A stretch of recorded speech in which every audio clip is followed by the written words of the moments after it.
Good morning प्यारे student.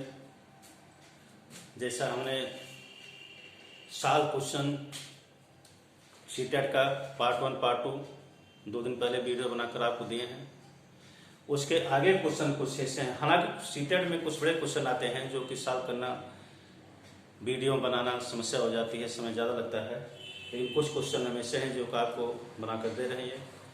आज part 3 का है ये, जिसमें पहला क्वेश्चन है ये संख्या पद्धति का। आरोही क्रम में व्यवस्थित करने पर कौन संख्या तृतीय स्थान पर होगी। तो इस तरह से भीम का क्वेश्चन और दशमलव क्वेश्चन, दो प्रकार के इस तरह से क्वेश्चन बनते हैं ये। तो यहाँ पर जो हम क्वेश्चन दे रहे हैं, दशमलव क्वेश्चन दे रहे हैं, दशमलव में यहाँ पर देखना है कि इसमें तृतीय स्थान पर कभी अवरोही पूछता, कभी अवरोही पूछता, कभी तृतीय स्थान पूछता, कभी पहले और दूसरे स्थान का अंतर पूछता और योगफल पूछता है। अलग अलग प्रकार से क्वेश्चन पूछे जाते हैं। तो यहाँ पर तृतीय स्थान पर तो सबसे पहले स्थान पर हमारा क्या होगा, पहले स्थान पर दशमलव को पहले जो संख्या है, दशमलव पहले हम देखेंगे। दशमलव पहले हमारे पास यहाँ 7 है, यहाँ 7 है, यहाँ 7 है, यहाँ 7 है और यहाँ पर 0 है। तो सबसे छोटी संख्या हमारी, सबसे पहले नंबर छोटी संख्या 0.77 हो गई है। दूसरे स्थान पर हमारी संख्या क्या होगी, दशमलव के बाद 2 अंक, दशमलव के बाद अगर 1 0 हो या 2 0 हो, 3 0 हो, जितना दशमलव के बाद 0 होगा उतनी हमारी, 0 के बाद अगर अंक होगा तो संख्या हमारी वो छोटी मानी जाएगी। ये संख्या हमारी दूसरे स्थान पर हो जाएगी 10 7.007।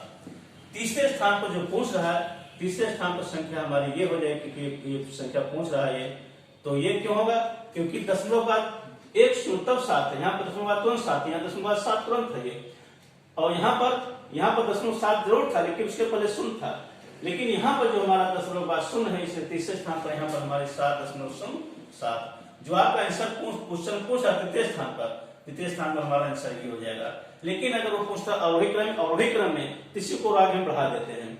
तृतीय बाद चतुर्थ स्थान पर हमारा क्या होगा, चतुर्थ स्थान, अब ये दो हमारे बचे हैं। चतुर्थ स्थान पर 7.70 होगा और 7.707 है ये, अर्थात ये इसके आगे हमारा ये होगा 7.70 और एक कितना होगा ये लास्ट में, इसके बाद फिर 7.707। पहले दूसरे तीसरे चौथे पांचवें पर है। इस तरह से हमारे पास ये क्वेश्चन हो गया।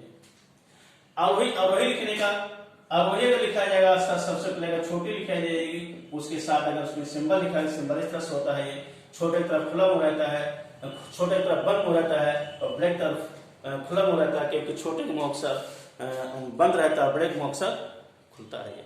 क्योंकि ज्यादा भाई इसके पास धन होगा, इसका जो बड़ा होगा ज्यादातर बोलता है। छोटे लोग बेचारे उनके पास धन रहता तो बोलेंगे क्या, उनका मुंह खुला रहेगा, ये उनका मुंह बंद रहेगा, बड़े के पास खुला रहेगा।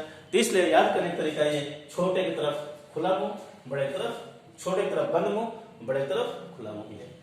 इस तरह से और भी इस तरह से जो सिंबल हमारा है, सिंबल इस तरह से हम कर सकते हैं और ये हमारा इस तरह से सिंबल होगा, ये सिंबल हमारा ये होगा।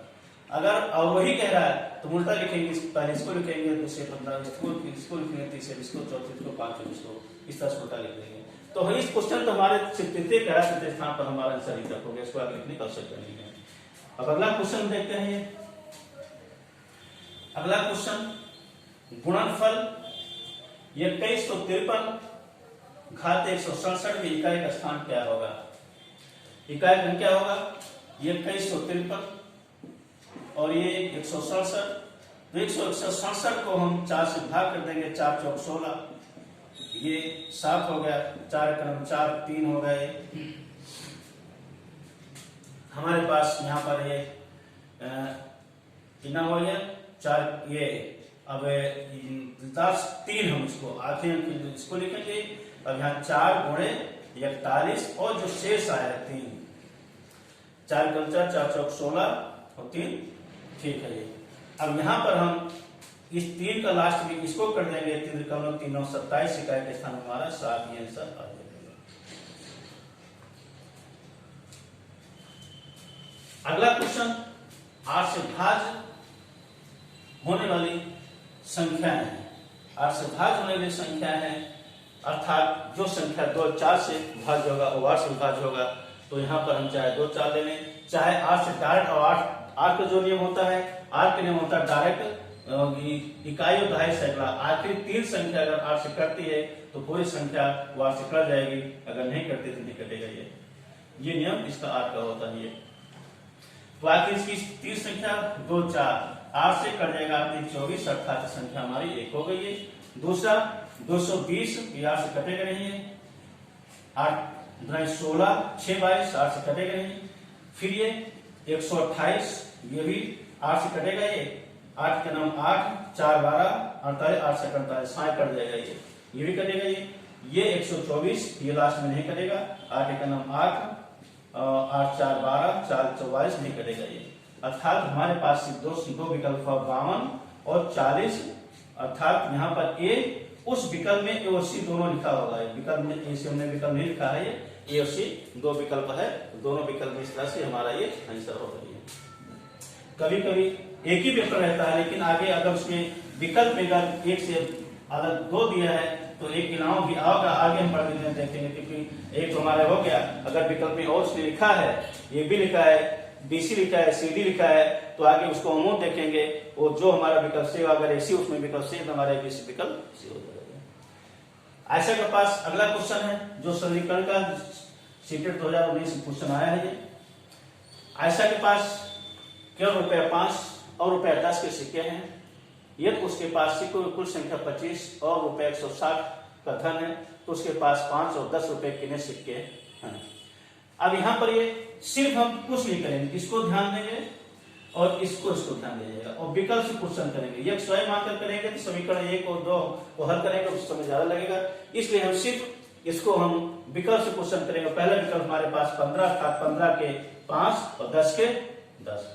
अगर ये करते हैं, करने पर 160 अगर हमारा होता तो क्वेश्चन सही है, और नहीं होता फिर आगे देते हैं 15 और गुणे 5, 15 × 5 = 75 होगा ये। और फिर 10 × 100, 10 × 10 = 100। क्या दोनों प्रोडक्ट 160 होता है? ये नहीं, गलत है।